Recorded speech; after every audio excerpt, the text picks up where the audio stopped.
I know. He's got the black robot penis, and I've got the chrome robot penis, and it's all up in our faces. I'm so glad this was live for a good chunk of that conversation. Turned on at just the right time, and that's why I have a Oh headset. no, there's a bug. Oh, God.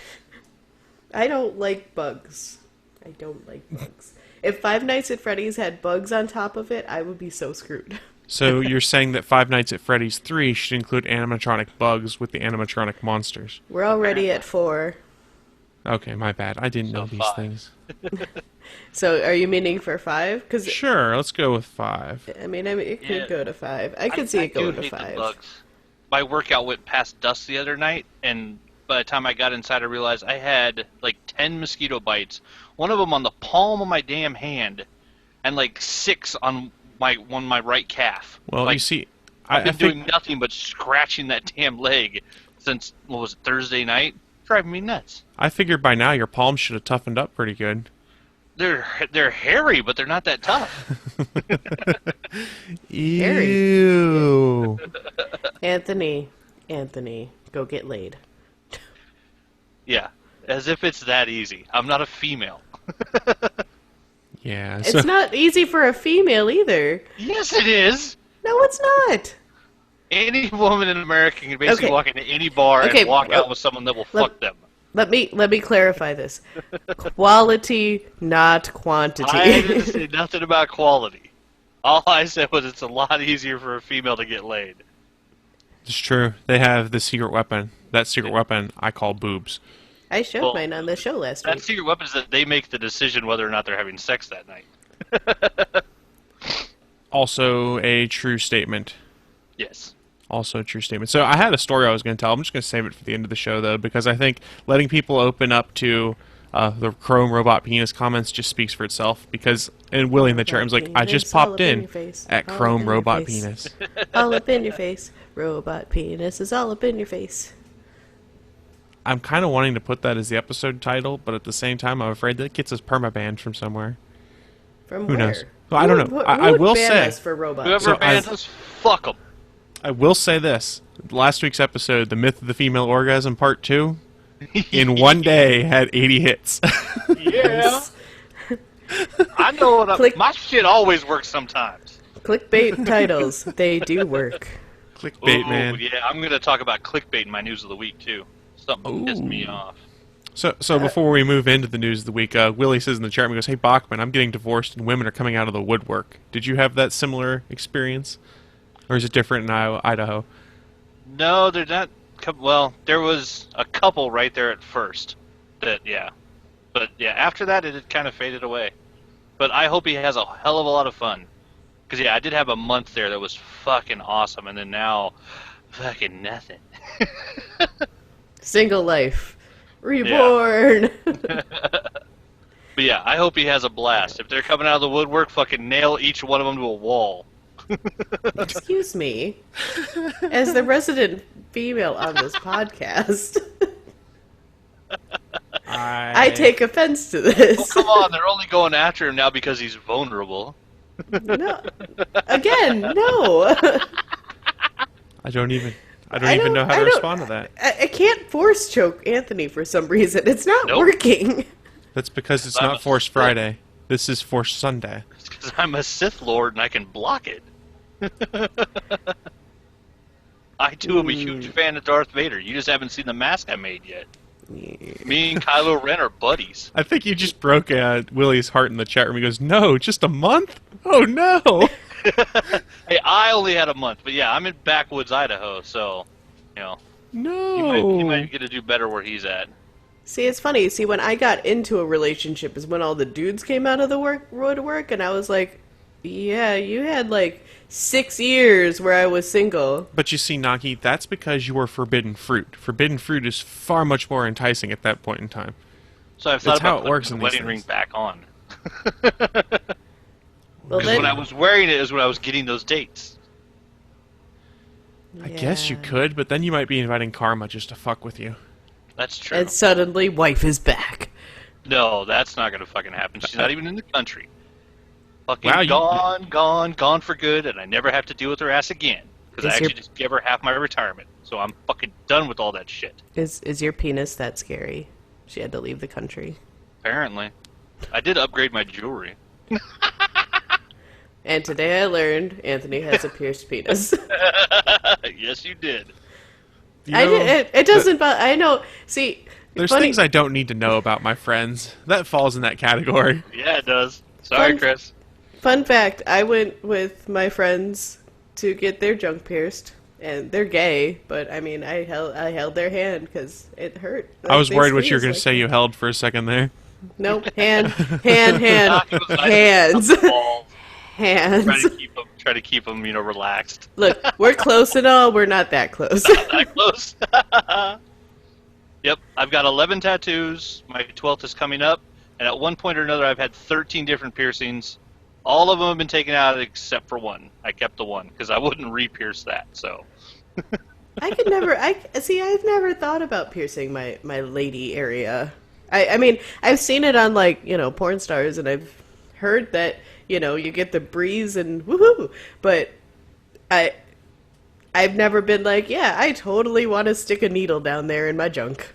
I think it also depends for some women if they're a little desensitized. Then having the piercing brings them back up to the sensitivity level that most women are already at. And so for some women, it's very helpful. How do we get onto these topics? Well, Anthony has informed us that he has his junk pierced. Yeah, well, we started talking about my junk, and then we started talking about piercing, and now we're talking about how I pierced my junk. So that's where it all fell apart. We started talking about piercing junk. There you go. So what we've learned today is Anthony has his penis pierced, Chris does not have his penis pierced, and I do not have my vagina pierced. So this week's episode is going to be entitled Pierced Junk. 1 out of 3. 1 out of 3, okay. There you go. Pierced junk, 1/3. Or do we just want 1/3 pierced junk? There you go. 1/3 pierced junk. And then they can figure it out once they listen to the episode. That's not a very clickbaity title. We need a more clickbaity title. Alright, so 1/3 genital piercing. There we go. There's your clickbaited title right there. There you go. You see, you just had to turn it around to it actually being genitals and not necessarily junk. Genitalia. But junk has a better sound to it, I think. Vagina dentata. What a wonderful phrase. No. No, I said vagina dentata. That's a totally different. I know, and I said no. I have that movie in my Insecure, but I still have not been able to watch it. And now you'll be able to sing that song. Is that a song from that movie? Vagina dentata? From the movie Teeth? Oh, I haven't actually seen that movie. It's in my queue. They made a horror film about a woman with vagina dentata, and the movie's called Teeth. Yeah, I know. Oh, I want to see it. I thought you were meaning The Lion King. Oh no! Oh, you were doing vagina dentata with Hakuna Matata. Nice, I like it. I hadn't picked up that part. Just instantly, my brain flashed on the image from my instant queue. And went no. No, I actually really want to see that movie. That horror film. My sister saw that movie, and the first thing she did was text me like, "You need to watch this movie." Like, I don't know if I want to watch a lady's vagina eat penises, but whatever. That does not sound appealing in any way, shape, or form.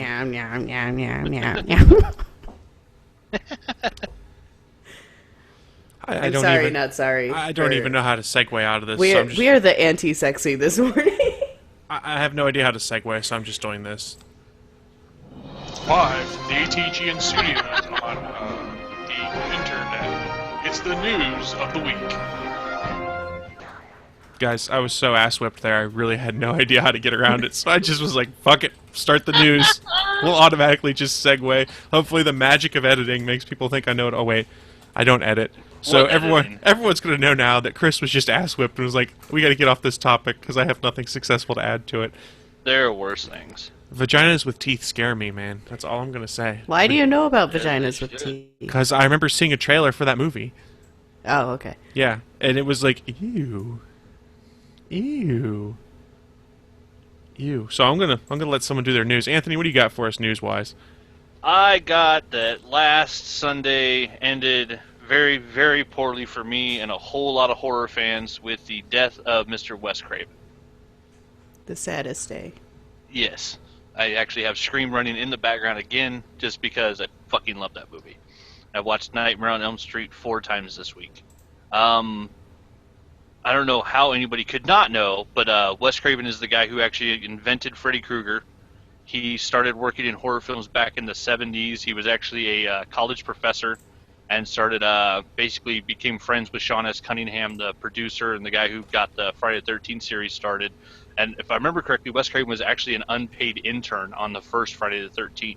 So he was actually part of 2 of the 3 biggest horror films that created the slasher franchise, because he worked with Sean S. Cunningham on first Friday the 13th and then created Freddy himself. So yeah, other than John Carpenter, Wes Craven had his hands in all the rest of the shit that created the 80s slashers. You created Freddy, and then he only had parts in what was it? He worked on 1, 3, and 7 of the Nightmares, and then he actually created a lot of crazy ass horror films back in the 70s. The Last House on the Left, The Hills Have Eyes. Yeah, The Last House on the Left, which the remake wasn't very good, but the original one, it was one of those ones where it's such a creepy film, like they actually had people protesting it. It was one of those ones that really weirded people out. The guy he knew shit about horror, and he knew how to present it and knew in different ways that just threw people off. And then of course him and oh god, now I can't think of the writer, but the guy who wrote the Scream franchise, they got together and basically brought us the reimagining of the first meta version of film, where films characters are referring to other horror films, and basically invented the character of Randy, which in my little group of friends is me, the character that knows all the rules of all the horror films and why certain people die. So doing the badass self-referential stuff. But yeah, the guy was a hell of a director. People Under the Stairs, The Shocker. If nobody's seen The Shocker, go watch that. It's got the boss, the FBI boss from frickin' X-Files, as a serial killer who basically becomes Electro and can hop in and out of televisions. And it was fucking amazing. Sweet. And it's one of the weirdest, most confusing horror films of all time. I don't know if I would call that one a horror movie. I think it was supposed to be, but yeah, it's just weird. And then but then he also did some other crazy stuff. He did I can't remember what it's called, but he did a movie with was it Glenn Close or Meryl Streep? One of them. It didn't do very well, but he directed stuff that wasn't horror. And then one of my favorites is he just did Red Eye a couple years ago, which was a psychological thriller that was fucking fantastic. It was basically 2 people on a plane sitting next to each other talking, and it was fucking terrifying. It was a really well done film. But yeah, the dude was awesome. It's sad that he's gone, but he apparently had been fighting brain cancer. He died at home with his family. I can't really think he could have picked a better way to go if he's got to go. So at least it wasn't like some awful accident or something. His family was there with him, so at least that's the one upside. But yeah, then what was it, in '84? Nightmare came out, and when it came out on VHS in '85, I was 6. My babysitter rented it from the movie store on VHS the weekend it came out, brought it home. My parents went out for a date night. My babysitter actually put me and my little sister to bed early and then woke us up at midnight to watch A Nightmare on Elm Street. Nice. Scared the shit out of us. Yeah, no and doubt. I have been addicted to horror films ever since. I fucking love that movie. And for anybody that hasn't seen it, they re-released the whole box set of all 7 Nightmare films on a Blu-ray box set that is pretty cheap on Amazon. Every once in a while it goes on sale for like $20. And they redid the transfers from the original masters, and they're fucking gorgeous. Watching a Blu-ray quality version of the original Nightmare, that movie still holds up very, very well, and it's still fucking scary. Does that include New Nightmare, where Yeah, Robert also- Englund plays himself, but Yeah, also where Robert Freddy Englund Krueger? plays himself, Bob Shea, the owner of New Line, plays Bob Shea, and Wes Craven, the director of the films, plays Wes Craven. Yeah, and Heather Langenkamp plays Heather Langenkamp and Nancy. Yeah, That's that was cool. that was kind of the first jump into the meta films where it's all the actors playing themselves, but then also that was you got the upgraded version of Freddy where it was like the evil source behind the story, and they actually had Robert Englund in a new type of makeup, a new glove, everything was different. And they redid one of the coolest kill scenes ever from the first movie, where Tina's dragged across the ceiling. They did it with the babysitter in a hospital, and just fucking amazing and creepy. I love that movie. But yeah, the clickbait thing, 2 articles came out Sunday evening, Hollywood Reporter and Variety. I actually put comments on both of them, and I've been sharing the Variety one, because the Variety one came out 8 minutes after the Hollywood Reporter one. The Hollywood Reporter one, they had cut and pasted shit from IMDb. They literally had not grammar or spell checked the article, but other than that, it was pretty much all the exact same information. But to be the first and to get the fucking clicks, the Hollywood Reporter fucking just slaps something up on their website as fast as they could, and it's fucking pathetic that somebody like that, somebody as big of a name in Hollywood as Wes Craven was, didn't deserve the time that it would take just to proofread the goddamn article and make sure they had all the information correct before they put it up. This whole journalism thing of being first and not caring whether or not your facts are right is really starting to piss me off. The Variety article took them 8 more minutes. It was up online 8 minutes after the Hollywood Reporter, and the Variety article is well written. All the information is resourced and correct, and there's no grammar or punctuation or idiotic using the wrong word errors. The idea that it was so easy to see that those 2 articles came out at almost the exact same time, but one writer took time and one of them didn't and just wanted to be first, shit's pissing me off. It's sadly that's the way things are anymore. It's not important to have the best content. It's just important to be the first with that content. Yeah, to be first. It's fucking annoying. You see that even just from a stupid level. If you go and read the comments on an article anymore, there's always a bunch of people that are like first, even though they're not the first, because they just want to be the first comment. It's that same mentality, just I've never spread fucking further. Understood that. But yeah, I took the time. I wrote about a paragraph comment on each article. On the first one, on the Hollywood Reporter, telling them why they were fucking shitty. And then on the Variety one, telling the editor who wrote that one why I much preferred their article over what the Hollywood Reporter did. And posted both of those with my link to my Facebook account, so it has my fucking name and picture on it. I guess you get internet street cred if you're the first, is what it comes down to. Be it a comment or a news article. Sadly, it's just the way things are. Internet street cred equals what? Can I pay or buy something with that? No, you just get to think you're a badass when you're not really. Yeah, that's what it comes down to. I mean, really, that's all there really is to it. Internet street cred is BS. It's just people have to feel like they're important somehow, and by being first on the internet somehow they think they are. That's a sad little world they You live can send your hate mail, people, to chris@gonnageek.com, and I'll respond back to you all with one of these. I'll give them 2. And for those listening to the audio podcast, we are flipping the bird to people metaphorically sending us hate mail. Yeah, so people send me hate mail all the time. So go watch some of his movies and enjoy his work. The dude was awesome. Do you flip them the bird, Naki? No. I'm just kind of like, why? I'm glad that I'm taking up your brain capacity. Like, you're thinking about me. That's nice. How sweet. So I'll take my news next, and we'll let Naki close out the news segment. Hey, did you guys know that Disney considers Avengers Age of Ultron a failure? I could see it. They only made $1.4 billion. That's a failure? In their mind, $1.4 billion. It was a failure because lots of fans and analysts were predicting that it would take over Avatar's top spot in the box office, and it didn't. So Disney reportedly feels the movie was a failure, and this in turn enabled Kevin Feige to use his leverage to then gain control over Marvel Studios. Because another side story I don't know if you guys heard is that Kevin Feige now reports directly to Bob Iger. He no longer reports to Ike Perlmutter, who was running up the Marvel Studios division. Oh, nice. And they have now also disbanded the Marvel Creative Committee that was supposedly was causing some of the issues you heard with Ant-Man and Captain America. Because I guess here's the 2 things people put out about Isaac Perlmutter that was the problems. He wanted them to cut the budget on Captain America 3 because he thought there were too many people involved, where Feige fought for it. And get this, he's also the one that said, we don't need Black Widow action figures because boys don't want them. Fucking idiot. Yeah, well, he's also 74 years old, 72 years old or something like that, so I think he might be a little out of touch. Just a little bit. But anything that leads to frickin' Kevin Feige having more control, I can only think is a good thing.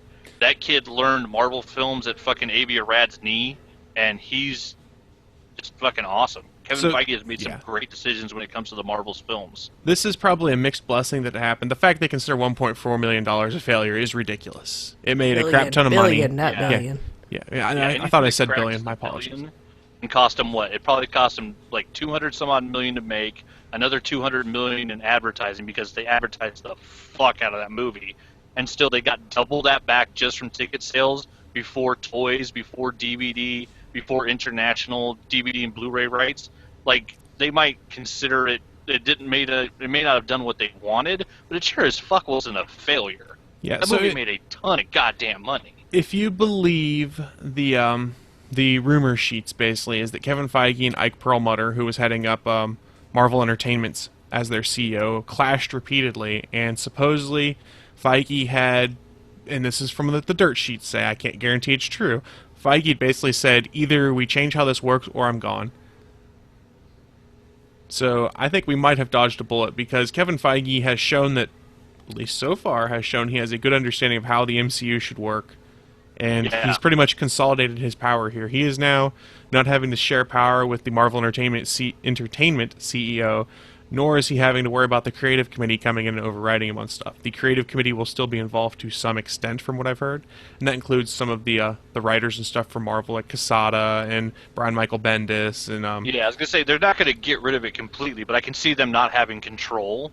Right. Because they shouldn't be in charge. But if you pull people like Bendis out, who at this point has co-written almost every major title in Marvel, like, the dude has a massive understanding of the characters. Right. Whether you like his stuff or not, he's a hell of a writer. I have to give a little bit of a retraction here. I said Kevin Feige was reporting to Bob Iger. I misspoke. He's now reporting to the Disney studio chief, Alan Horn, who I believe reports to Bob Iger. But basically, Kevin Feige reports to the Disney studio chief, much like Kathleen Kennedy does for Star Wars. And who is it for Pixar? John Lasseter? Yeah, I think it's John Lasseter. Yeah, John Lasseter reports directly to the Disney studio chief. So they've basically taken out that man in the middle for these pieces. So I think it could be good, but at the same time, I think it's kind of ridiculous. They consider $1.4 billion, billion with a big-ass B, a failure. Now, the movie was... If they don't want that money, I'll take it off their hands. You know? Seriously, the movie was not as good as I thought it was going to be, but I still greatly enjoyed it. Yeah, I mean, it wasn't my favorite film this summer, which I was really surprised that it wasn't. But I don't even know what my favorite film this summer was. Mad Max. I haven't seen it yet. I liked Ultron more than Mad Max. No. See, Ultron, to me, it was good, but it didn't... I didn't feel the need to see it more than once. So I saw it once, and then I was okay. Mad Max, I still wanted to see after I saw it. I'm going to say I think my favorite this summer so far is probably Ant-Man, just because it wasn't at all what I expected, and I just had fun with it. I just laid back and was like, holy crap, this is fun. Yeah, I think Ant-Man might have topped my list just because it beat my expectations, where Ultron was exactly what I thought it was going to be, and so it was perfect. Right. Yeah, it was another badass team movie. They had a bunch of jokes. They did some other character stuff. The special effects were awesome, but it was exactly what I wanted it to be. Ant-Man, I did not expect him to be kicking the shit out of Falcon. Yeah. Like, that was fucking cool. So let me caveat this. This is not me saying, like, oh, Mad Max wasn't good or Mission Impossible wasn't good. It's just, in my book, the fact that Ant-Man was completely not at all what I expected. I think that's what made it stick with me. Oh, Willie brings up a good point. But it's not a summer movie. Kingsman is still his top movie of the year, but it wasn't summer movie. It wasn't the summer movie, and I really liked Kingsman. Yeah, Kingsman might be my favorite movie I've seen this year, just because I went in with, hey, this looks like kind of a James Bond spoofish kind of thing, and I was like, holy shit, this is awesome. Not saying that it's nearly as good, but American Ultra was actually pretty good. Like, we went in with zero expectation, and I liked it more than Mission Impossible. I wasn't stoked about it until I heard that Max Landis wrote American Ultra. Now I want to see it. I don't know who that is. He's the kid who wrote Chronicle. He's John Landis' son. Oh. He's the guy that got Josh Trank Fantastic Four, basically, because of how good his script was. Pretty much, yeah. Yeah. So that was my news, is that Marvel's insane / Disney, because I think 1.4 billion is a failure. Yeah, that's a bit crazy. So Naki, what kind of news do you have for us? Is it just as insane? Not insane, but it involves Spoon. It's pretty fucking insane. It looks like Amazon is resurrecting the Tick and it is bringing back. Actually, this I did not know. Patrick Warburton owns the rights to it. I'd heard that at some point. I was not aware of that, but Amazon Studios. Oh wow, he bought it. Yeah, he bought the rights to it, and Patrick Warburton made a deal to reboot the Tick. I don't know if that means he's going to play the Tick again. I How hope could so. it not? But the Amazon original, the quote from The Verge that I'm going to go with, Amazon's original series arm is giving the Tick a shot, as now that superheroes are making bank at the box office. Now, if they do this right, it should be a spoof off of that. Like, that's what the Tick is. It shouldn't be... So, I haven't read it yet. Is this just a pilot for the Amazon pilots, or are they doing a full season order? It looks like... The only reason I bring produce that a pilot for the Okay. rebooted version of the Tick. So, Right, so for those that aren't familiar, Amazon basically does their pilot season where they'll film like 14, 15 pilots and put them out for everyone to watch and say, which ones do you like best? So I think that's going through that route. With Oh, we've Galaxy gotten some Quest. awesome shows. Well, they're doing Galaxy Quest this time around as a pilot to see if it becomes an Amazon show. I mean, I hope Galaxy Quest does. I hope the Tick does. If you have not watched the Tick, I believe the original, it only lasted for like 8 episodes or something like that, is on Netflix. And it's really funny still. Like, I think it's very, like, the Tick is a doofy character. It should just be fun, and I hope that they keep it that way. If you haven't seen the animated series of the Tick, there's so many hidden vaginas in that show. But, I mean... Like the show is just goofy, and if you don't know the Tick, you're missing out. They actually in the article that I'm using, they actually have the first episode linked in it, so you can watch the first episode right there, and it's just absolutely ridiculous. The guy who plays what's his name?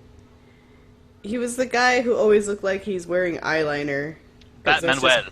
Yeah, he plays Batman well, and Yeah, that he was, character was. The I can't think mayor of his of name. Gotham in the Nolan. Yes, Yes. he was the mayor of Gotham, and he always looks like he's wearing eyeliner. I know that it's just his eyelashes, but he always looks like he's wearing eyeliner,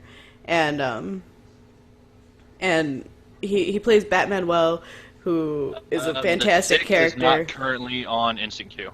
Oh, it's not okay. It No, used they to took be. it off again. That's a shame. I mean, you could. Disappointing. It's all on YouTube. Yeah.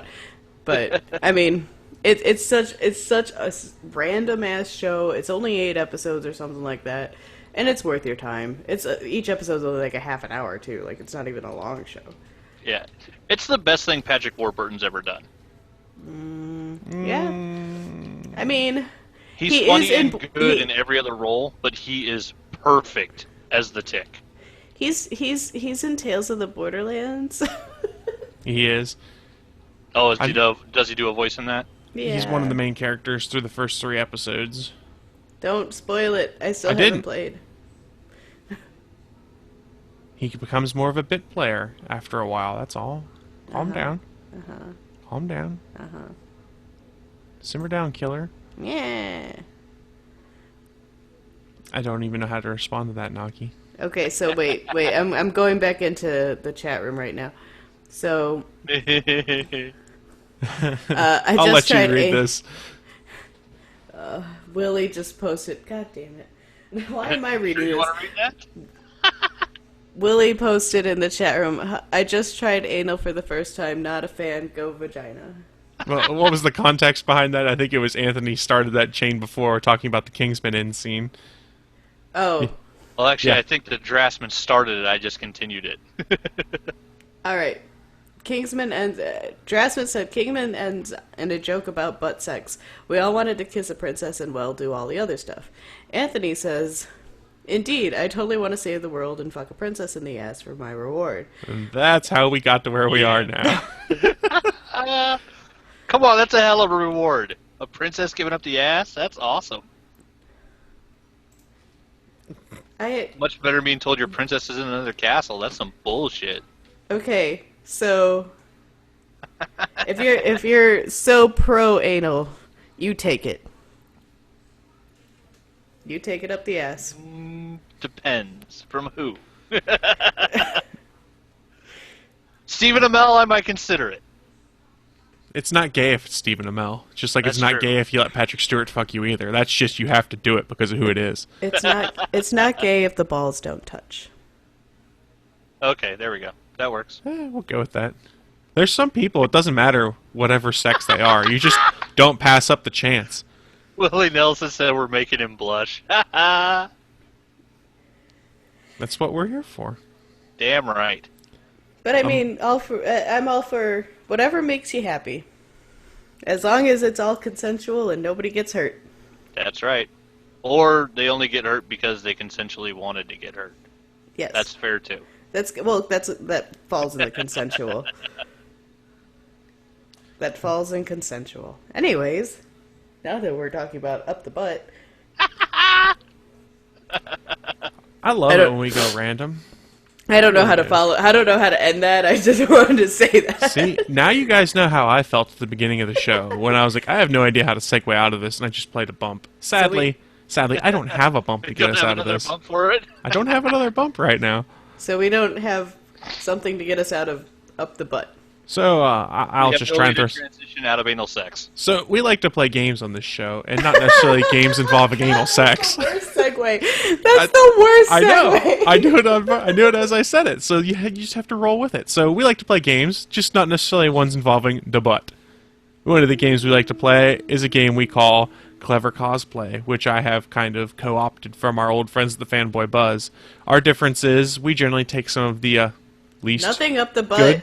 We take nothing up the butt. There's that also. But we take some of the lesser cosplays that we think are done on purpose to try and be clever and funny, and we evaluate them. And this week I have 4 cosplays for us, and it is the special team-up edition of Clever Cosplay. So what I will do is I will bring them up on screen so that we can share them with those that are watching live, and each one of us will rotate around. Everyone will get a chance to try and describe one of them so our audio listeners know what we're looking at. Our goal then is to try and say at least something nice about the cosplay before we be more constructive in our criticism. Or destructive, I guess.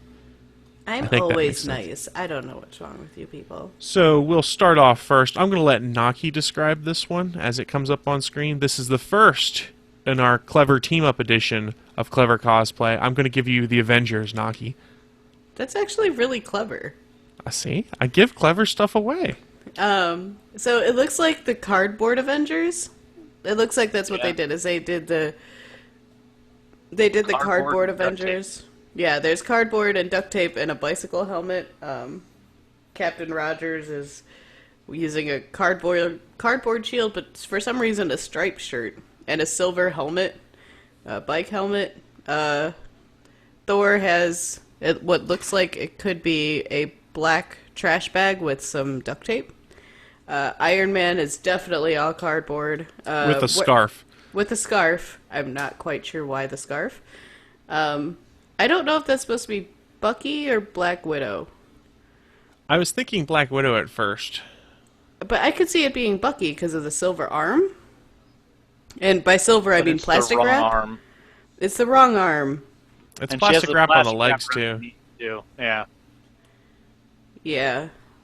So, I mean, so in my positives, it's an interesting take on, doing the trash bag cosplays. I think are always like it's a challenge because you're literally using garbage to make a cosplay. So to know who they still are outside of Black Widow / Bucky, that I'm not really sure which is which, they did a pretty decent job of still making themselves who they are supposed to be. I don't think this is bad at all. I mean, it's definitely a quickly put together cosplay, and there's nothing wrong with that. And they pull it off, like you said, from the aspect you can tell who they all are. And I have to say, I love the repulsor gun in Iron Man's palm. It looks like it's just like, I don't know what it is, but he's got duct tape to his hand, and it makes me I think laugh. it's a petri dish. It could be a petri dish. I was thinking it was like the lid off of a wet wipes package or something like that. Oh yeah, that too. Who knows? I love the fact that the Captain America character has an A, Avengers like A, on his forehead on the bike helmet. Well done. My criticism, his shield is not perfectly round. I'm disappointed. That doesn't bother me. Perfectly the round. stripe- The star looks like it's drunk. Well, he could have been drunk when he made it. The stripes is what true. bothers me. Like, why didn't you Yeah, just wear a blue shirt? Yeah. I wonder if that's like a weird version of like American Dream or something, and not actually Caps. I doubt that it's American Dream in this case. I think these guys just took the Avengers and tried to recreate them in a simple form, and there's nothing wrong with it. I think it's well done. These are Very one of true. those ones that is, if it's something you put together in like a couple hours or less, it's pretty good for what it is. I enjoy these quickly put together ones. Willie, I know you're looking at her chesticles. Those aren't real. You can stop looking. It's okay. And see, I wasn't looking at that. I was looking at her nice ass. That's Oh, dear. Yes, All ass. see Damn. that I could see as being what you're looking at. Those chesticles aren't real though. So in the chat room, there's some other comments on the costume. Willie thinks Thor looks like he's in a winter jacket, not a trash bag, and I think it could be a jacket because you look further down here, it looks almost like there's some kind of bag or pouch or something attached Yeah, to there's it. definitely a Yeah. bag there. And I then do like the use of the CDs to do the Thor circles. yes, that's good. And then the draftsman's like, it is a clever cosplay. I thought so too. That's why we did it. Indeed. So you guys ready for the next one? I don't Yeah. know. I'm going to Read toss off. this one to Anthony to do.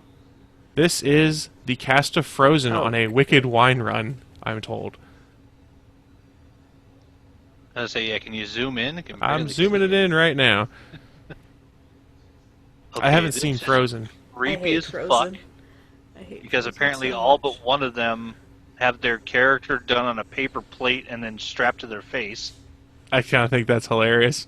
I think it's fucking scary. This looks like a bunch of fucking inmates got out of the loony bin and are gonna go kill some children. Well, Like it this is. is like a fucking It horror is- film. it It's is for a wine run. Yeah, let's bear that in mind. It's for a wine run. Okay, so we have paper plate faces on everybody except for the moose, and then he's got some rockin' ass antlers. He's They're a like reindeer. reindeer, moose, whatever. Naki, Okay. I think you're probably the only one of us that has actually seen this movie, though. I've seen it once and I wasn't really paying attention. But yeah, he's Let got it some go. killer antlers. He's got a crazy like just brown tunic over everything. But yeah, he looks pretty good because he's actually rocking a beard, got the curly hair. He actually looks fairly much like his character. The snowman is kind of creepy because he looks like he's just wearing a big white bag wrapped around him, but then they got the two buttons to do the coal, which is kind of cool. They did the face extremely small on some dude's very large head, and so that makes it look extra creepy.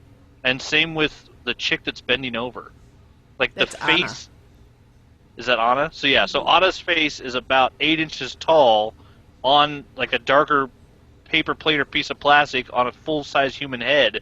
So yeah, it looks like the new version of Dollman from the Batman and Robin cartoon where he's got the creepy tiny face. That's why they're scaring me. And then yeah, the one day he's supposed to be the prince dude.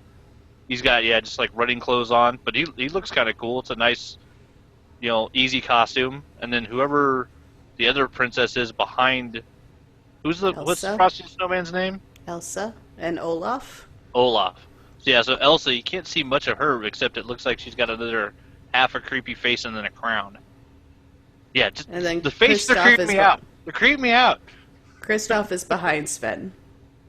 And Yes, Kristoff- I know okay. all of these characters' names. I Yeah, also you know do. all of the words to all of the songs. If anybody ever has a question about Frozen, I probably know it. The best comment I've seen so far is two comments from the Clone Freak himself. Number one, Tour de Franzia, and number two, it's like a Slender Man Olaf. It is a Slender There you Man go. Olaf. Yeah. That's terrifying. Indeed. Yeah, this looks like a horror film ready to be shot. That's what this looks like. Tiny I- face.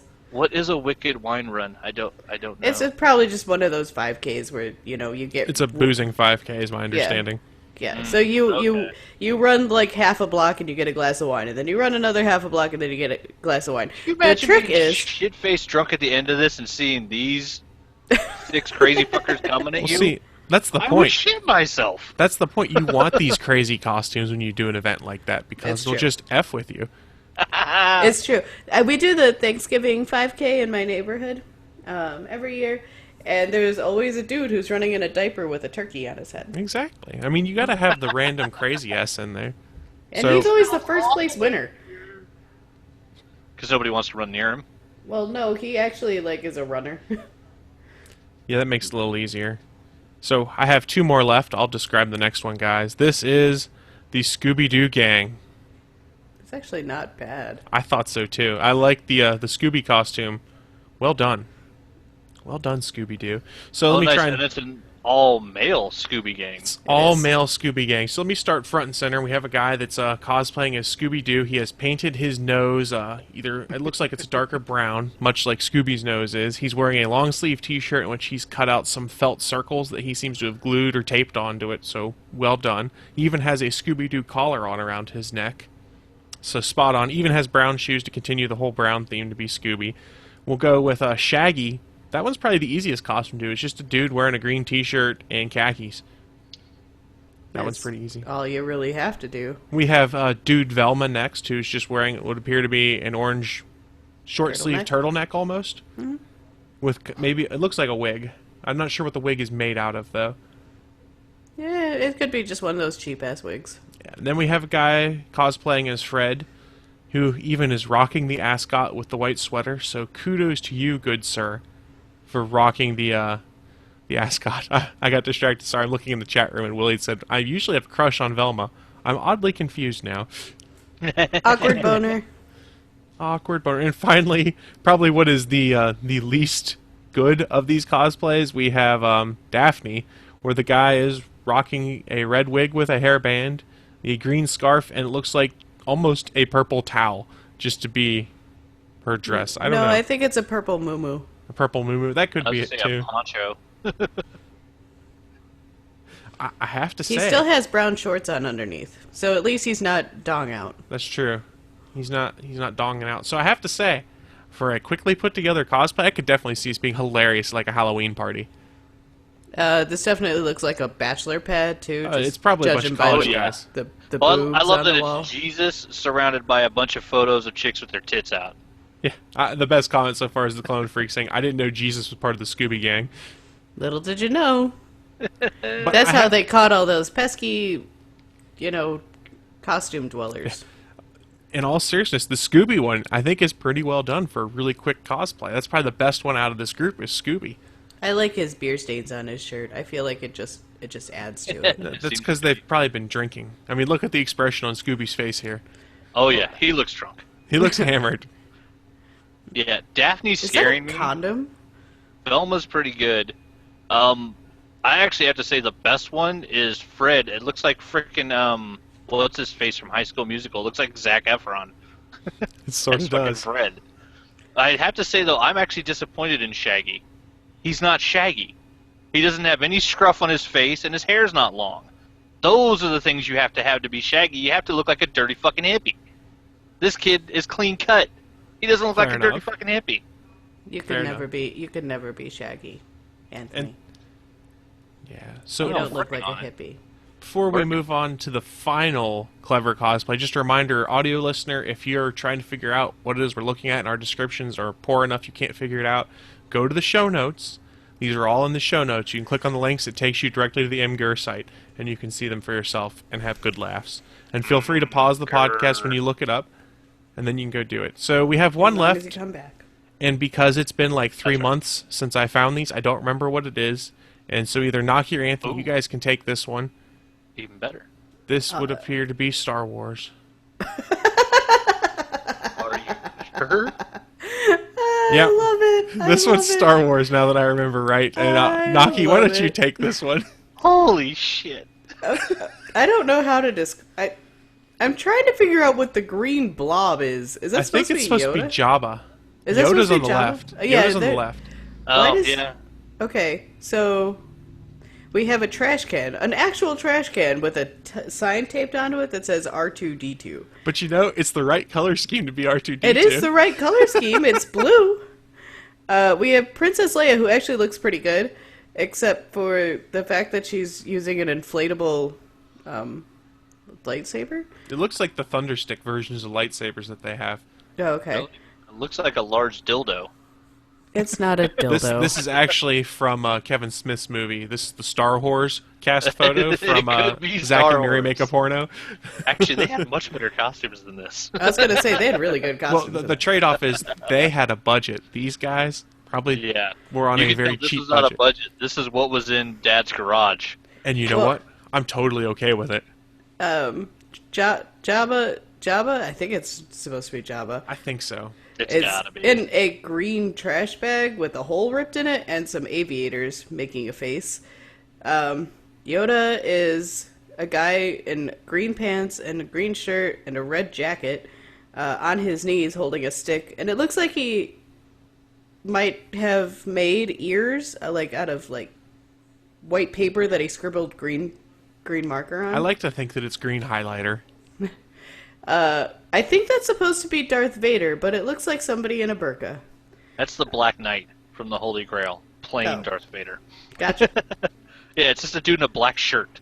No, it looks like it's a dude in a retread Neo costume from the last two Matrix movies. Because look at it, there's buttons that go all the way down with the long sleeves, and That's has just true. made kind of a knight-like helmet out of black cardboard. The helmet's kind of weak. Yeah. And then we have C-3PO, who is literally just cardboard and a yellow construction piece of paper on the chest saying C-3PO. It's spray-painted gold cardboard, it looks like, though. Is it? There's some Yeah, but it's reflection also- coming off of it. One Oh, piece that's of true. cardboard on each arm, on the forearm, a giant square on the chest, and then the helmet. And it looks like some on the legs. And he Like, cut an eyes, nose, and mouth holes out on the helmet. there's a whole lot of cardboard he's missing to actually be covered. But I like the fact that he has a sign that says I'm C-3PO. I also like the fact he's rocking some gold tennis shoes, it looks like. Oh yeah, look at that. Ah, Yeah, if you look nice. there, it looks like gold tennis shoes. Gold tennis shoes are nice. So those were our entries into Clever Cosplay this week. So now our goal, collectively, ourselves in the chat room, is we all have to figure out what is our favorite of these and what is our least favorite. So as a quick reminder for anyone playing along at home, the four groups we have is we have the Star Wars gang, the Scooby gang, the Frozen gang, who's going on a Wicked Wine run, and finally the Avengers. So my question for you guys, we'll start with Anthony. Which is your favorite and which is your least favorite? I think It's my tough. favorite are the Cardboard Avengers. Cardboard Avengers? Okay. Yeah. That's because you're transfixed by the ass. Yeah, they had fun, and Black Widow's got a great ass. My least favorite is the Frozen team. They're still fucking creeping me out. Is it just because they're I'm gonna creeping have you out? nightmares about their tiny faces tonight. So, So- that reminds me of, there's a picture that one Big Papa John Drew has up on his Facebook page where he has like a cardboard Batman face over his. This reminds me so much of that, this Frozen Yeah. one. So if anybody wants to send Anthony a present, send a box of tiny baby heads to Anthony Bachman. Bring it. Care of ATGN Podcast at ATGN World Tower in Gotham City. Damn right. It's a My real favorite. place. We can pretend like it is. So, It's a real place. so Naki, what is your favorite of these and what is your least favorite? My favorite is the Scooby Gang. I think they it's like tried and pretty well done to me. Frat boy, Yeah. Scooby Gang. My least favorite is Star Wars. The group Star Wars there. I mean, don't get me wrong. I doubt they think they're serious cosplayers here or anything. But, at least with the Cardboard Avengers, they didn't just stick signs on things saying, I am C-3PO and I'm R2-D2. I think once you have to put a sign on it, like with the trash can, it's funny, but when you actually have to put a sign on C-3PO to tell people that's who you're supposed to be, that means you failed. Yeah. Yeah, So- I tend to agree. My least favorite, I'll go with that one first since we're on it, is probably the Star Wars ones. And it's mostly just because they felt they needed to label C-3PO and not what we assume is Jabba. Because I could probably tell that's C-3PO. I'm really guessing that that's Jabba. Yeah, I'm assuming only because the large aviator glasses would be the giant eyes on Yeah. Jabba's character. And Yeah, the only tongue. person that could walk out of that shot and just make it so much worse would be if Princess Leia left. Then they would just be a scary group of weirdos. No, you can still see Yoda in the Yoda, I think. But honestly, my favorite thing in here, though, in this Star Wars one, is the R2-D2 trash can. I just think it's very witty, and it That's makes me just chuckle. So my favorite, I also have to agree with Naki, is the Scooby Gang, if only for the shit-eating grin on Scooby-Doo's face. It just That makes dude me is laugh shit my faced ass drunk. off. I think it's hilarious, and I also enjoy it because it makes Willie feel awkward about Velma. And it was an excuse to put this Awkward back on there. boners. Nice. The draftsman in the chat room has said he thinks the Scooby Gang is the best and the worst is the Frozen Gang. So I think it is fair to say that the favorite Clever Cosplay this week of ATGN, combined cast members and chat room, would be Scooby-Doo. So, And I had them in second place. They were just barely behind the Avengers for me. congratulations, Scooby-Doo guys. You are the illustrious winners of Clever Cosplay. I'm not sure if you really win if you win. Losers? Nobody knows? Wieners. Does anybody really win Clever Cosplay, or do they just not lose? Yes. Does we win. anybody really win on ATGN? Not Yes, we yet. win. Yes. Wait. When we first started, I used to send out gifts. Actually, And yeah, then- I won a contest on this show. I was gonna say, didn't I send you something at one point? That Yeah, was just so top we could tier. make you be on the show later. That's true. But I sent Ferg something. I think.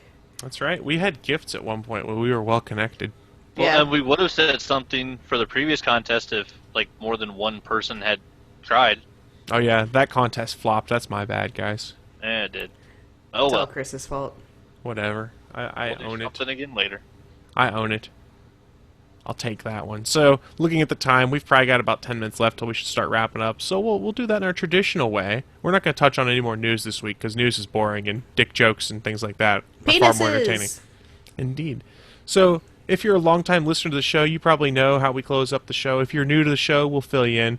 We do a little bit called What I'm Into. It's basically our chance to share with our listeners what it is we've been doing, what we're planning on getting into, and basically try and make you want to do the same nerdy things that we do.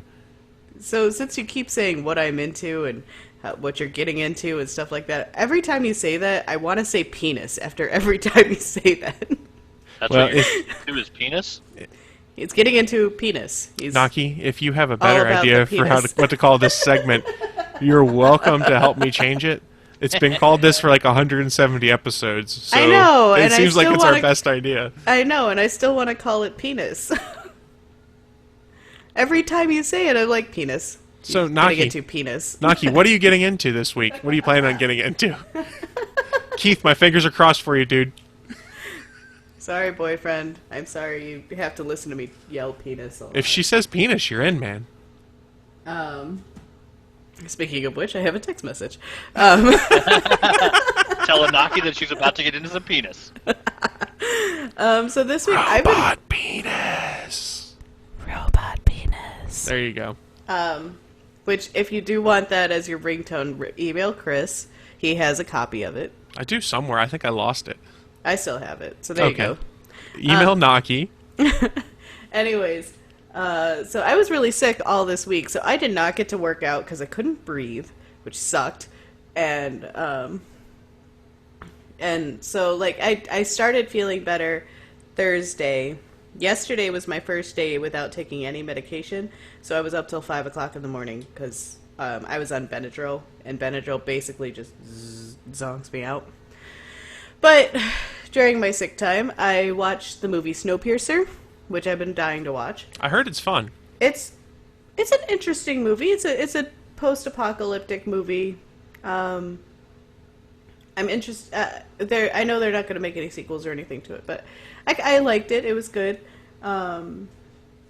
I watched a whole lot of Markiplier play The Evil Within and Hoonie Pop, which he finally got the sex. So if you see the last episode, you get to see sex, and sex is a interesting term of what I'm calling that. Candy Crush sex is not sex. And it's also censored in the best way possible. And then there's what else did I do this week? I was basically in a drug-induced haze. I was really high. So that's what. So the combination I was put on is Benadryl, Sudafed, Zyrtec, Advil. Nice. It wiped everything out, but I was high. So I put up the video on Wednesday on Absurdities, or absurdvarieties.com, whichever way is easiest for you to find it. And I don't actually know what it looks like. I know I edited it and threw it online all within like a 45-minute, but it's Clone Freak and I playing Towerfall Ascension. If platformers are your thing, I would check it out because I think we're goofy. Otherwise, today I'm editing night 2 of Five Nights at Freddy's, and that should be thrown up tonight at some point or another. I'm terrified of this episode, and I figured out right before the show started I have to play night 2 again. Because my game crashes at the end of night 2. And Sucks, so there is dude. a pretty solid chance what you will see for episode 3 is me playing night 2 again and going straight into night 3. Well, you know what's going to happen at least. No, it's You're going to randomized. scream. No, you're going to scream. I am, but Five Nights is randomized, so it's not the same thing every time. Which is awful. And terrible. And everybody's like, you're such a wimp for being scared of Five Nights. I'm not scared of the jump scares. It's not, the jump scares, like, yeah, I jump. But it's the fact that it's animatronics, a dark space, watery noises, and then, like, I've got these, like, superpower Audio-Technica headphones here, so everything around me is muted. And all I hear is everything that's happening, and I'm hearing murders of children. And you don't get it awesome. you don't get it in the YouTube feed because I dropped down the sound. But if you ever want to really get scared, play horror games with really high-powered headphones. So I think the next I'm going to start. I have to start recording because I've only got like a couple of videos left before I've used up my stack. And I'm going to just do horror games, especially because we're coming into Halloween season.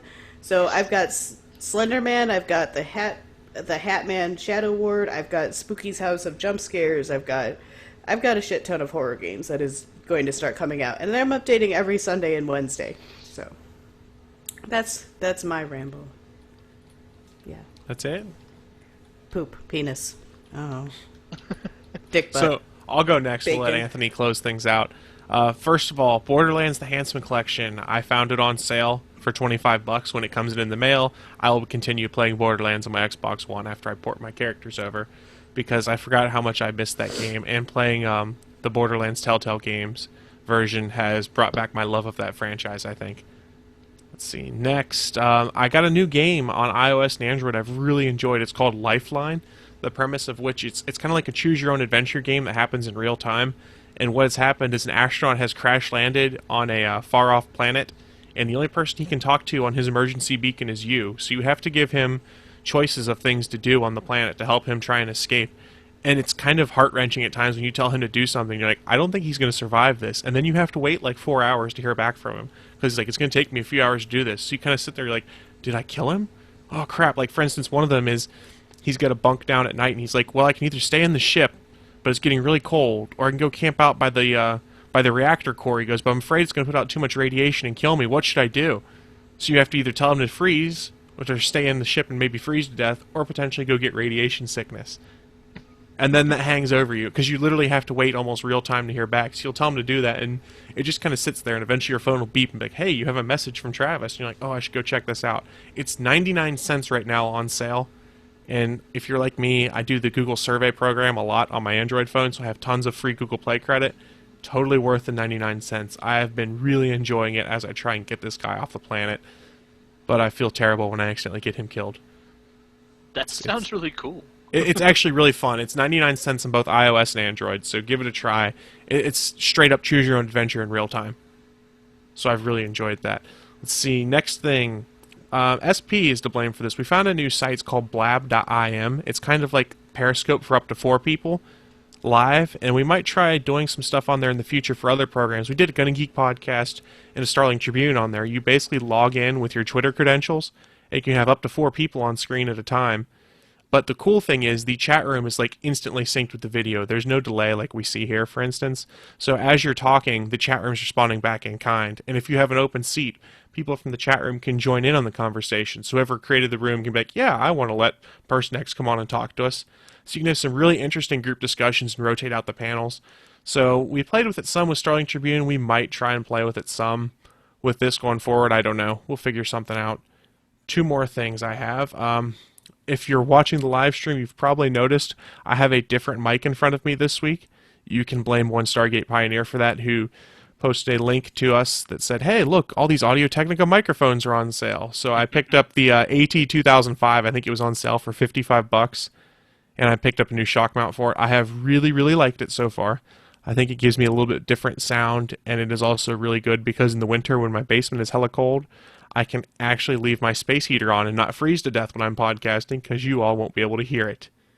Nice. So that's a plus. Don't get me wrong, I still love my Yeti.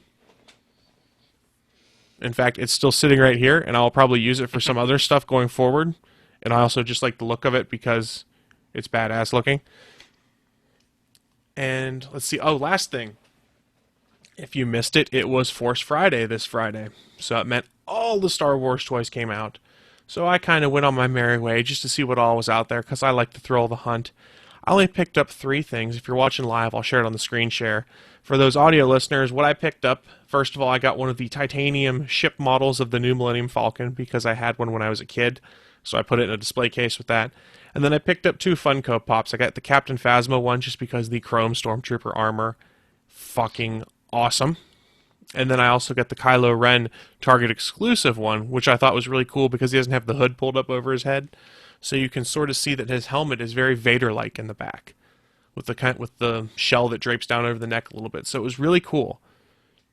That was my Force Friday stuff. But I have an interesting story about that, because after work I went to do it, and I stopped at Target first just because I knew they were doing a bunch of stuff, and there's a Toys R Us right next to it. So I went to the Toys R Us, and there's another guy probably about my same age that was looking through the Star Wars toys. The dude kept boxing me out so I couldn't see anything. Like, I'd try and go see something, like he stepped right in front of me. So after a couple minutes, I looked at him, I was like, hey, seriously, I just want to look at the stuff that's here. I said, if there's only one of something, we both want it, you can have it. I just want to look. Don't be a dick about it. And he's like, well, I wasn't. He's like, I wasn't trying to block you. I was like, dude, you kept stepping right in front of me every time I'd try and go to a separate shelf with the Star Wars stuff. You're obviously looking for something. If you want it and I want it too, you can have it. If there's only one of them, I don't want to fight with you about it. I just want to look. People are very weirdly.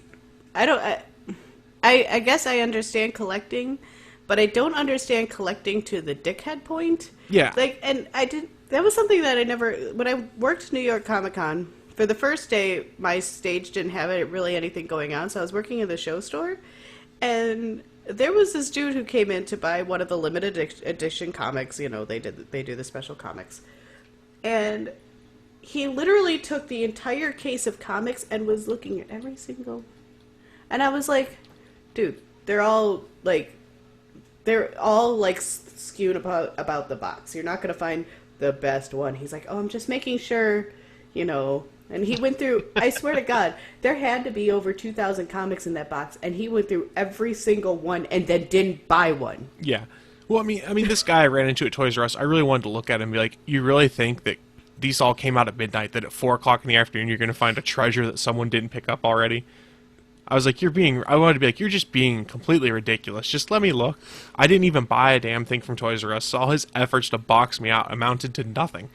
Well, sales like this bring them out of the basements of their parents' house, so you get the awkward people that don't have social skills. Hey, I take offense to this, as I am currently in the basement of my parents' house. And you're socially awkward. And I tend to agree, looking in the chat right now, the Clone Freak has said, I hate the people that just buy to resell. I buy because I like them. If I resold them one day, it would be just because I need to take things off the wall and have some space. I wouldn't be reselling for a profit. I'd just be selling or giving away so that they weren't mine anymore. Yeah, that's like when I buy comic pages, I get them personally autographed to me. I want to own them. I'm not buying them so that in 5 years I can turn around and make $10 off of them. Yeah. Speaking of which, I still have one of your comic books from C2E2. Yeah, you do? One of these days I'll put it in the mail. No, you won't. All right. No, you won't. No, I won't. So that's what I got into this week. That was the story I was going to open the show with, but we ended up having a much, much better opening. Much, much better. So, Anthony, what have you been getting into? What are you planning on getting into? I've been getting into a bunch of stuff. Nice. Willie Nelson said he was going through the comics like the milkmaid from Clerks. And for those that don't know, in Clerks 1 and 2, that's Kevin Smith's mom. It is. In the tracksuit. Like I love those scenes because it's his mom going through and checking all the milk dates. First, I want to say I've been watching a lot of stuff on social media for all the cons, and congratulations to Michelle Flam because she put Captain Jack in a motherfucking corset yesterday and got pictures of it while she was doing it. It was fucking cool. That's awesome. I was sick Monday, so I had to delay leg day, but then felt good Tuesday. So I actually Tuesday did the Captain America leg day training and then tried to follow it up with the Stephen Amell wind ring challenge that me and Naki were going to try to do together. And I made it through 2 rounds barely because after doing leg day, it was a really bad idea to try to add that onto it. It fucking kicked my ass. Did my Leg day regular kicks your ass, period. Yeah, leg day kicks my ass, but fucking squats followed by squat to box jump, that shit kills your legs. But then, yeah, Wednesday did my regular workout, so then Thursday I changed my 1,000 rep men's health workout to just the Stephen Amell one, and I did make it through all 3 rounds. I can't do like the 40 jump lunges in a row. I like would pause and do them in sets of 10s or 20s, but I did make it through that workout that he showed 3 times all the way through and was just fucking dripping sweat. So for the rest of September, that's going to be my Tuesday, Thursday workout, is the Stephen Amell wind ring workout as many times as I can do it each time. But yeah, I did do it, and it kicked my ass. I was doing I did arms and shoulders yesterday, or no, Friday, and then Saturday I started my Saturday morning workout with a friend from work. She actually came over and we do partner exercises like medicine ball tosses and stuff. And one of the circuits, I added in weighted lunges. And when I went to do the first weighted lunge with 30 pounds in each hand, which isn't too extreme for me, it should have been fine, I almost cried from how bad my legs hurt from doing the Stephen Amell workout on Thursday. I didn't realize how bad it was. Oh, is that what Oops. I look like? Who's sharing the Johnny Knoxville old man suit? That would be me. I'm not quite that old yet. No. I'm doing it because we said in the chat room there was statements that there's strippers everywhere in the ATGN tower, and I said, yeah, they're everywhere. There's one on my monitor. I wish it would go away. And Willie Nelson wanted a screen share, so there it is. There it is. Well done. Sorry, I didn't mean to interrupt you, Anthony. Please continue. I think you've got him distracted now. Well, I mean, how could you not be distracted by Johnny Knoxville? Look at that. Look at that. Actually, in all seriousness, I think his computer froze because his picture hasn't moved at all. Oh, okay. I was trying to pause and hope that he came back. I broke him. I broke him. Uh-oh. I broke Anthony. Why would you do such a thing? I don't do these things on purpose. I'm gonna stop sharing that now. That's fun. Aw. No, I was hoping it would stay there forever. So, since Are you telling me you'd rather have half-naked old Johnny Knoxville than me? I would rather use to troll Anthony when he gets back. Okay. Okay. Wait, he moved. Now he's back. He's returned. I was sitting there I was like, wait, what happened? I heard there's strippers everywhere, and then my Netflix died, my computer stopped, we lost internet here, apparently. Internet hiccups.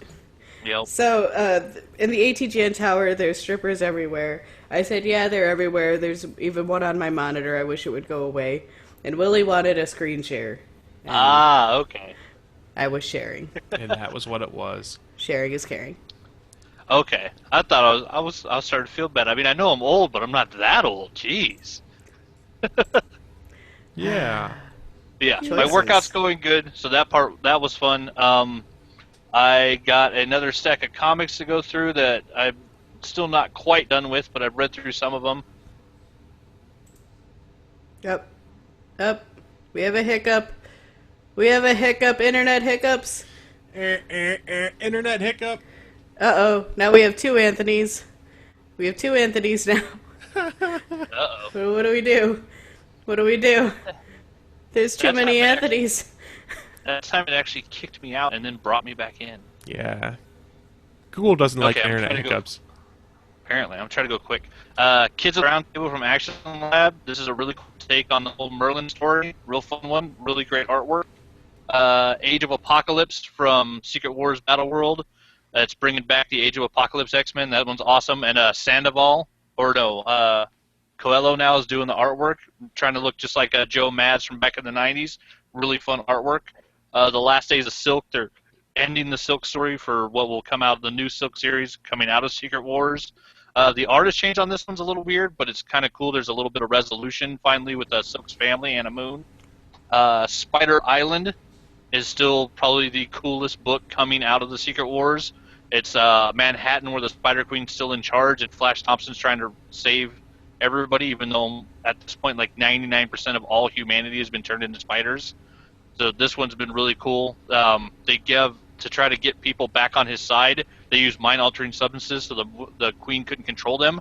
One of the things Flash Thompson did was he injected Tony Stark with the Goblin Serum. So Tony Stark is now the Iron Goblin and has changed his armor to green and purple and is flying around on a glider and is slowly going insane. That is one of the coolest changes to a character I've ever read about, because Tony is aware of the fact that he is going insane and turning into Norman Osborn. So seeing him battle it is really cool. And then I hadn't quite finished Volume 1 of Rat Queens yet, but I liked it so much while I was at my shop, I picked up Volume 2. Yay! Nice. Yeah, so I'm addicted, and I added it to my pull list. This is a fucking fantastic comic. And I'm excited because I've been watching Tess Fowler on Instagram, and she's been posting, because apparently at some point she takes over as doing either a special guest appearance as an artist or something, but I know she's drawing Rat Queen's pages right now. The original artist is, I think his name was Rock Upchurch, who I actually met, and I thought he was kind of nice, but then he got slapped with a bunch of sexual assault cases, and suddenly he was gone. So is Tess Fowler, is she now the I think she took over, yeah. Is she the series artist? Because I've been following her on Instagram, and all of a sudden she started showing all this Rat Queen's artwork, and I was like, holy shit, these are awesome. But yeah, I'll have to get caught up to the point where she's drawing it now, because I can't wait to see some of her artwork on it, because that chick is a badass artist. But yeah, I've been doing that. I believe she took over. I don't know if she's taking over or she's just guest spotting, but until they find another artist. But either way, I'm looking forward to it, because some of the artwork she's posted on social media is fantastic. But yeah, I've been doing that, and then every night this week I've been watching Wes Craven films. So all the nightmares, all the screams, good stuff.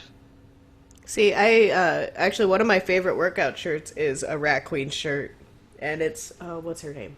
The one with the black hair and the buns. I can't think of her name, but she's just flipping off whoever. It's the great. Sorceress chick. Especially because I'm Hannah. at work. Yeah, Hannah. Especially because I'm at work. So, yeah. Oops. It just makes it that much better. Nobody said anything yet. I think I'm in love with Betty. How could you not be in love with Betty? She's awesome. Violet's pretty cool, too. I think Hannah was the one who I debated cosplaying as, and then I remember that I don't actually cosplay anymore. Although I'm in a Steven Universe cosplay group, so that might be coming up soon. I can't wait till the end of next month when I have some serious cosplay to do. We haven't decided what we're doing this year for Halloween. Last year we were the Fairly Odd Parents. I don't think that's going to happen again. I was talking about being the Cinderella mice, but he said that we can't wear pants and it gets really cold in Chicago. What are pants? Yeah, Chicago Halloween, you need pants. What are pants? I don't understand. It does not compute. They're the extra long shorts. Long shorts. Longer than Kevin Smith's shorts, then? Yes, by 2 inches, which makes them pants. Kevin Smith wears floods. He does, really. So we are running super over on time, but that's going to happen. Before we get out of here, though, we're going to wrap up. We got some listener feedback. One, Willie Nelson sent us a voicemail, so I'm going to play that.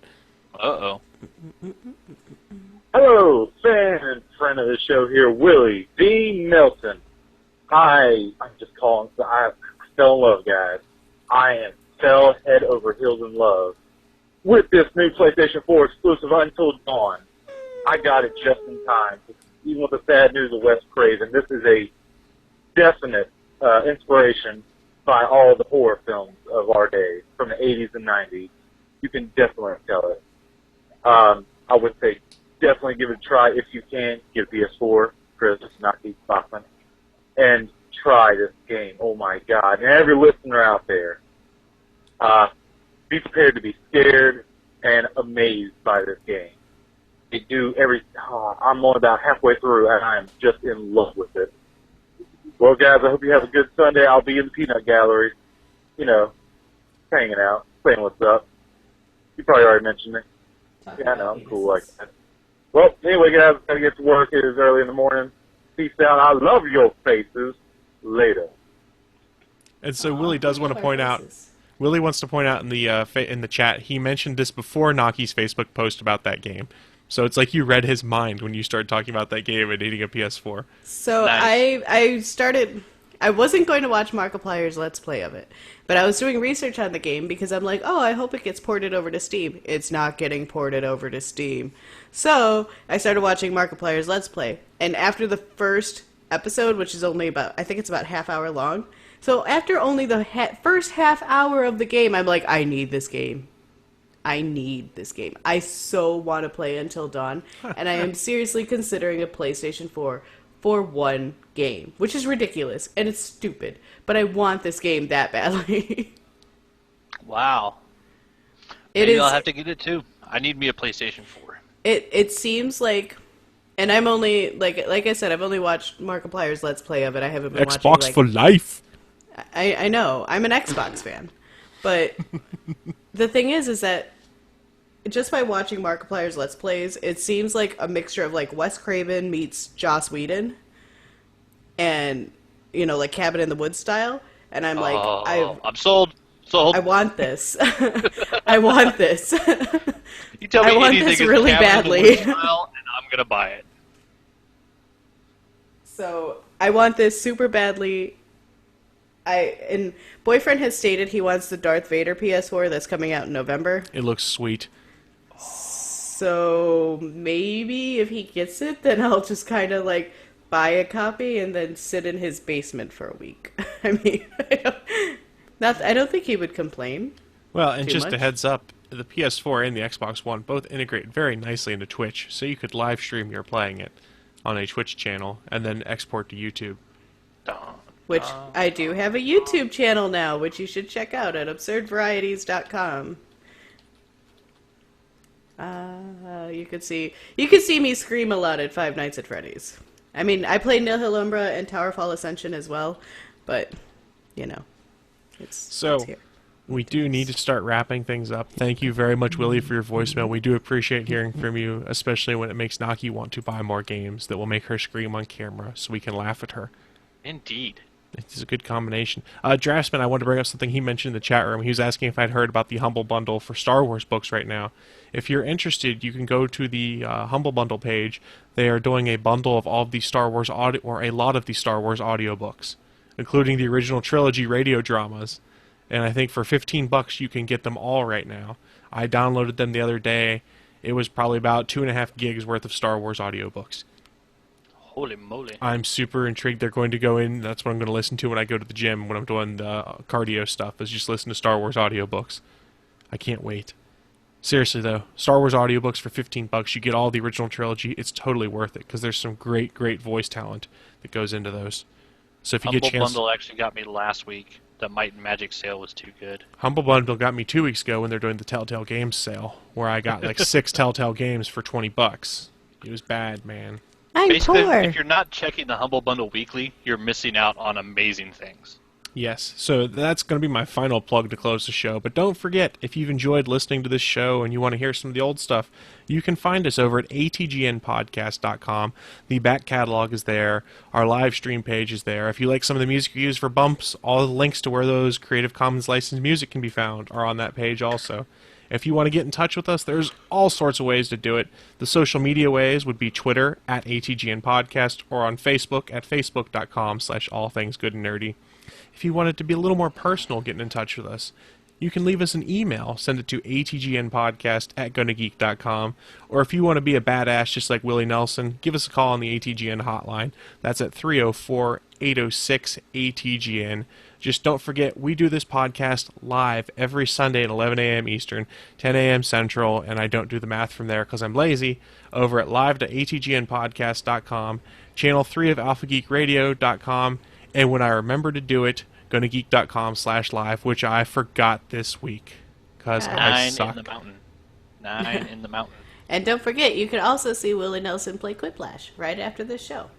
There you go. Yeah. He I will might be show on up twitch.tv/southporky.